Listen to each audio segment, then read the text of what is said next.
আমি আর এক দণ্ড এখানে থাকতে পারবো না। এখানে আমার দম বন্ধ হয়ে আসছে। সেই সকাল থেকে সন্ধ্যা অবধি এই ফাঁকা বাড়িতে আমি একা থাকি। আমার দম বন্ধ হয়ে আসে। কারোর সাথে কথা বলতে পারি না, কাউকে দেখতে পাই না। এটা যেন একটা অন্ধকূপ। এই কথাগুলো বলে নীলা ওর বর নীলেশকে।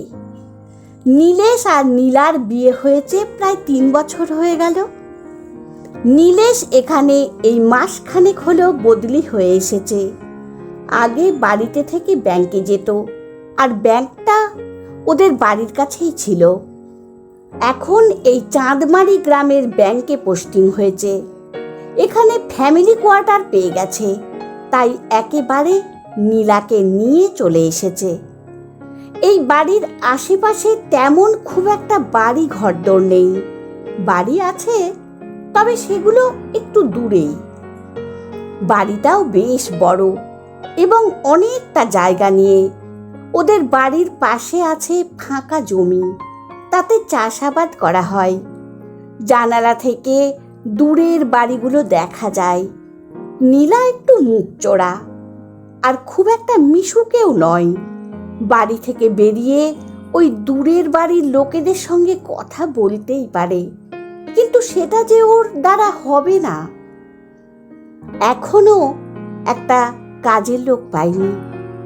পাবে কি করে? সবাই তো চাষের কাজে ব্যস্ত। নীলা ঘরের কাজকর্ম আর রান্না নিজেই করে নেয়। যতক্ষণ কাজের মধ্যে থাকে ততক্ষণ মনটা ভালো থাকে। টিভি দেখার অভ্যেস তেমন নেই, তবু টিভিটা খুলে রাখে সব সময়। এখানে আবার নেটেরও খুব সমস্যা। সব সময় নেট পাওয়া যায় না, তাই মোবাইল থেকেও না থাকার মতো অবস্থা। রাতে নীলেশ ফিরে আসার অপেক্ষা ছাড়া উপায় নেই। তবে ছুটি ছাটায় এই গ্রামের আশপাশটা একটু ঘুরে আসে দুজনে। নীলার শাশুড়ি মা বলেন, এই জন্যই তো বলতাম একটা বাচ্চা হোক। বাচ্চা থাকলে তার সাথে সময় কেটে যেত। নীলা চুপ করে থাকে। ইচ্ছে তো হয়, কিন্তু মানুষ করবে কি করে এখানে? এখানে যে এখনো অনেকগুলো বছর কাটাতে হবে। সেদিন নীলেশ ব্যাংকের কাজ সেরে আস্তে আস্তে একটু দেরি হয়ে যায়। আসলে এই ব্যাংকের সব দায়িত্ব যে নীলেশের উপর, তাই সব কাজ সারতে মাঝে মধ্যে একটু দেরি হয়ে যায়। আর নীলেশের দেরি করে বাড়ি আসার পর নীলা খুব ঝগড়া করে। নীলেশ চায় নীলা এই গ্রামের বাচ্চাদের পড়াক, তাতে ওর সময়টা কাটবে ভালো, কিন্তু পাবে কোথায়? সেদিন নীলেশের বাড়ি আসতে আসতে প্রায় রাত 9টা হয়ে যায়। নীলা ভয়ে কাঁদতে থাকে, বুক ধড়ফড় করে, চোখে জল আসে। মনে ভাবে, না, এইভাবে এখানে থাকলে ওর শরীর খারাপ হয়ে যাবে, নয়তো পাগল হয়ে যাবে। তাই ঠিক করে চলে যাবে কলকাতায়, বাপের বাড়িতে থাকবে। সেই মতো নিজের জামা কাপড় গুছিয়ে নেয়। সেই রাতে দুজনের তুমুল ঝগড়া হয়। আসলে ঝগড়া করে নীলা। নীলেশ চুপ করে থাকে বলেই নীলার রাগ আরো বেড়ে যায়।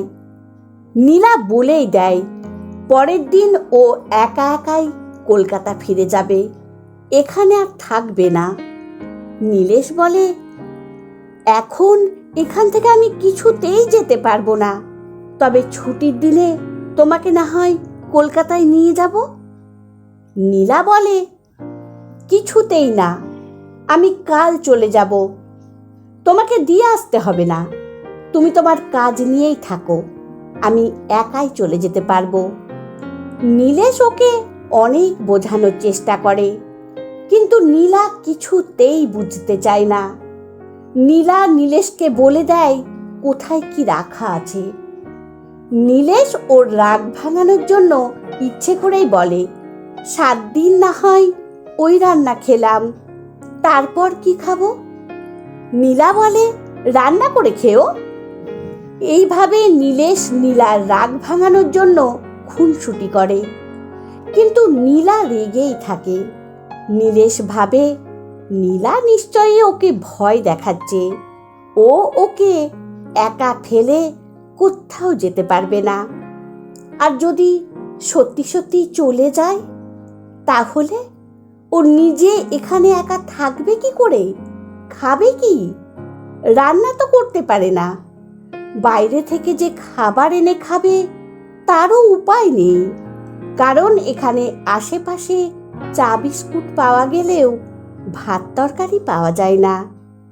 নীলা জামা কাপড় ব্যাগে গুছিয়ে রাখে, পরের দিন একা একাই চলে যাবে বলে। রাতে দুজনেই ঘুমিয়ে পড়ে। পরের দিন নীলা রান্না করে, আর নীলেশ খাওয়া দাওয়া করে চলে যায় ব্যাংকে।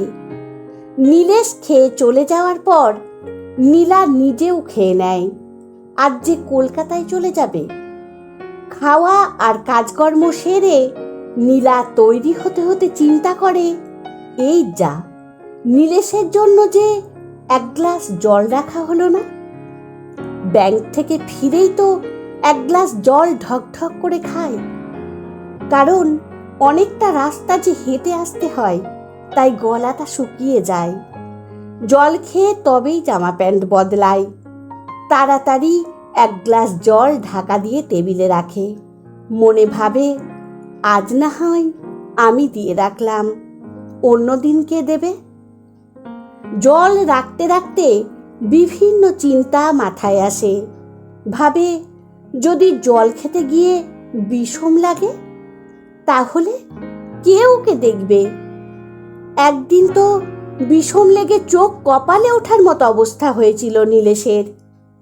নীলা তখন ওর পিঠে মাথায় চাপড় মারতে মারতে ঠিক হয়। এটা নীলা ওর মায়ের থেকেই জেনেছে। ও চলে যাওয়ার পর যদি এরকম হয়, তখন হঠাৎ নীলার মনে পড়ে যায়, নীলেশের জন্য এক ফ্লাক্স চা তৈরি করে রাখা হলো না তো। সন্ধ্যার সময় ওর যে চা চাই, চা না খেলে যে ওর মাথা ধরে, আর একবার মাথা ধরলে ওর খুব শরীর খারাপ করে, তখন খুব অস্থির অস্থির করে। সেটা দেখলে খুব কষ্ট হয় নীলার। ওর যে মাইগ্রেন আছে, একটু এদিক ওদিক হলেই মাথা ধরে, তখন ওষুধ খেতে হয়। নীলেশ তখন চোখ চাইতে পারে না। নীলাকে তখন জল দিয়ে ওষুধ খাইয়ে দিতে পর্যন্ত হয় নীলেশকে। নীলা তাড়াতাড়ি এক ফ্লাক্স চা করে টেবিলে রাখে। মনে ভাবে, আর কিচ্ছু চিন্তা করবে না। আবার কাপড় পরতে ঘরে ঢোকে। বিভিন্ন কাজ গুছিয়ে রাখতে রাখতে বেশ দেরি হয়ে যায়। 3:30 সময় কলকাতায় যাওয়ার একটা বাস এখান থেকে ছাড়ে, সেটাই লাস্ট বাস। এই বাসে করে ওরা একবার গিয়েছিল। এরপর আবার পরের দিন ভোরে বাস ছাড়ে। ঘড়িতে তাকিয়ে দেখে 2:10। বাস স্ট্যান্ড ওদের বাড়ি থেকে পায়ে হেঁটে 10 মিনিটের রাস্তা, তাই তাড়াহুড়ো করার কিছু নেই। মনে ভাবে, স্ট্যান্ডে গিয়ে দাঁড়াতে ভালো লাগবে না, তাই 15 মিনিট আগে বাড়ি থেকে বের হয়। ঘরের টুকটাক কাজ করতে করতে নীলার হঠাৎ মনে পড়ে যায়, নীলেশের জন্য একটু ভাত করে রাখা হয়নি। নীলা মনে ভাবে, নীলেশ যে গরম ভাত খেতে ভালোবাসে, ঠান্ডা ভাত একদম খেতে পারে না, তাই একটু ভাত করে হটপটে রেখে দেয়। তরকারি করেই রেখেছে, কিন্তু নীলেশকে যে বলা হয়নি তরকারি ফ্রিজে রাখা আছে। ও তো কিচ্ছু দেখবেই না। বলে দেব, বের করে গরম করে যেন খায়। ফ্রিজের খাবার ঠান্ডা খেলে যে শরীর খারাপ হবে। নীলেশকে ফোন করা এখন যাবে না, কারণ ব্যাংকে এখন অনেক কাজ। এই সময়ে ফোন করলে নীলেশ খুব বিরক্ত হয়, তাই ফোন করতে পারে না। নীলা এবার মনে ভাবে, নীলেশ যে গ্যাস জ্বালাতে পারে না, হয়তো চেষ্টা করতে যাবে, তাতে যদি কোনো বিপদ হয়। চিন্তা করতেই নীলার হাত পা ঠান্ডা হয়ে আসে, চোখ দিয়ে জল গড়িয়ে পড়ে, মনটা আকুলি বিকুলি করে ওঠে।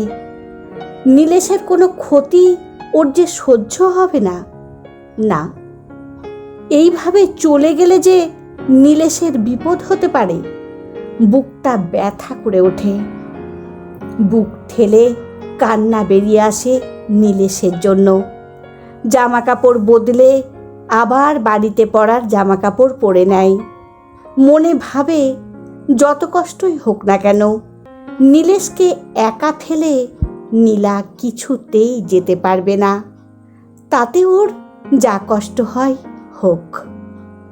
সেদিন নীলেশ বিকেলবেলাতেই বাড়িতে ঢোকে দুরু দুরু বুকে। মনে ভাবে বাড়িতে নীলা আছে তো, যদি বাড়িতে গিয়ে নীলাকে দেখতে না পাই তাহলে যে নীলেশ একদম শেষ হয়ে যাবে। নীলা ছাড়া ওকে আর কে বুঝবে? নীলেশের কাছেও এই বাড়ির গেটের চাবি রাখা আছে, সেটা দিয়ে তালা খুলে বাড়িতে ঢুকে দেখে নীলা রান্নাঘরে আপন মনে গুনগুন করে গান গাইতে গাইতে কি যেন করছে। নীলেশ উঁচু হয়ে উকি দিয়ে দেখে নীলা ওর পছন্দের পাটিসাপটা বানাচ্ছে। নীলেশ পা টিপে টিপে রান্নাঘরে নীলাকে পেছন থেকে জাপটে ধরে। নীলা কে বলে চিৎকার করতে গেলে নীলেশ ওকে জাপটে ধরে কোলে তুলে নিয়ে নিজেদের ঘরে ঢুকে যায়। আনন্দে নীলেশ নীলাকে আদরে আদরে ভরিয়ে তোলে। নীলা বলে, বাবুরাজ হলো কি, এত তাড়াতাড়ি বাড়িতে ফিরল যে? নীলেশ চোখ টিপে কপট রাগ দেখিয়ে বলে, ভাবলাম বাড়িতে গিয়ে রান্না করে খেতে হবে, তাই তো তাড়াতাড়ি ফিরলাম। নীলা বলে, ও তাই নাকি, তাহলে আজকের চাটা তুমিই করো। নীলেশ বলে, সর্বনাশ, আমি তো তাড়াতাড়ি ফিরলাম তোমাকে একটা দারুণ সুখবর দেব বলে। নীলেশ নীলার হাতে একটা কাগজ ধরিয়ে দিয়ে বলে, সব সমস্যার সমাধান হয়ে গেছে নীলা, তুমি কাল থেকে আমার সাথে বেরোবে। অনেক কষ্ট করে এখানের এক স্কুলে তোমার জন্য একটা চাকরির ব্যবস্থা করেছি, তুমি ওখানকার ছেলে মেয়েদের পড়াবে। সেদিন রাতে এই জন্যই বাড়িতে ফিরতে দেরি হয়েছিল। নীলা খুব খুশি, নীলেশকে জড়িয়ে ধরে কেঁদে ফেলে। নীলেশ তখনও নীলাকে আস্তে পৃষ্ঠে নিজের বুকের মধ্যে ধরে রেখেছে। নীলা বলে, ছাড়ো ছাড়ো, ভাগ্যিস তোমার পছন্দের পাটিসাপটাগুলো হয়ে গিয়েছিল, তা না হলে তোমার আদরের চোটে সেগুলোর যে কী অবস্থা হতো। দুটি হৃদয় এই অবেলায় মিলিত হয় একে অপরের ভালোবাসায়। নির্জন রাস্তার দিকের জানালা দিয়ে পশ্চিম আকাশের পড়ন্ত এক ফালি রোদ এসে ওদের গায়ে পড়ে। এ যে মায়ার বাঁধন, এই বাঁধন ছেড়ে নীলা যাবে কোথায়? নীলা নীলেশ যে একে অপরের পরিপূরক, এইভাবেই ওদের দাম্পত্য জীবন সুখ শান্তিতে ভরে উঠুক। কলমে দেবিকা মিত্র, কণ্ঠে সোনালী। বন্ধুরা, গল্পটি যদি ভালো লেগে থাকে তাহলে প্লিজ লাইক, কমেন্ট ও শেয়ার করতে ভুলবেন না। আর নতুন বন্ধু হলে অবশ্যই সাবস্ক্রাইব করে সঙ্গে থাকবেন। আশা রাখছি। ধন্যবাদ, ভালো থাকবেন।